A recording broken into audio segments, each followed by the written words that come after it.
In today's video, I'm going to teach you how to delete Workspace in Slack. Before we begin, a quick heads up. Deleting a workspace is permanent.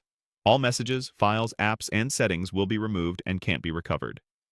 You'll need to be the workspace primary owner and know the account password to complete this.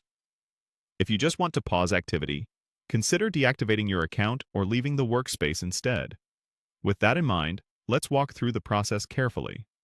Start by opening your web browser and going to Google. In the search bar, type Slack, then press Enter.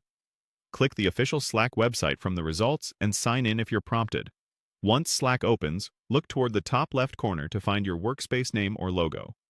Click it to open the main menu for your current workspace. From that menu, choose Tools and Settings. Next, select Admin Tools. This takes you to the administrative options for your workspace. Click Workspace Settings, and Slack will open the settings page in your browser. On the Workspace Settings page, scroll down until you find the Delete Workspace section. It's usually near the bottom. Click Delete Workspace. Slack will display a confirmation screen explaining what will be removed. Take a moment to read this carefully so you're fully aware of the impact. On that screen, check the box that says, "You understand all of your workspace's messages and files will be deleted."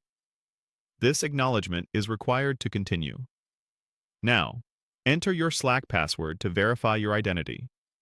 If your organization uses single sign-on, Slack may still ask you to re-authenticate or enter your workspace password for this critical action. Make sure you type it correctly. When you're ready, click Yes, delete my workspace.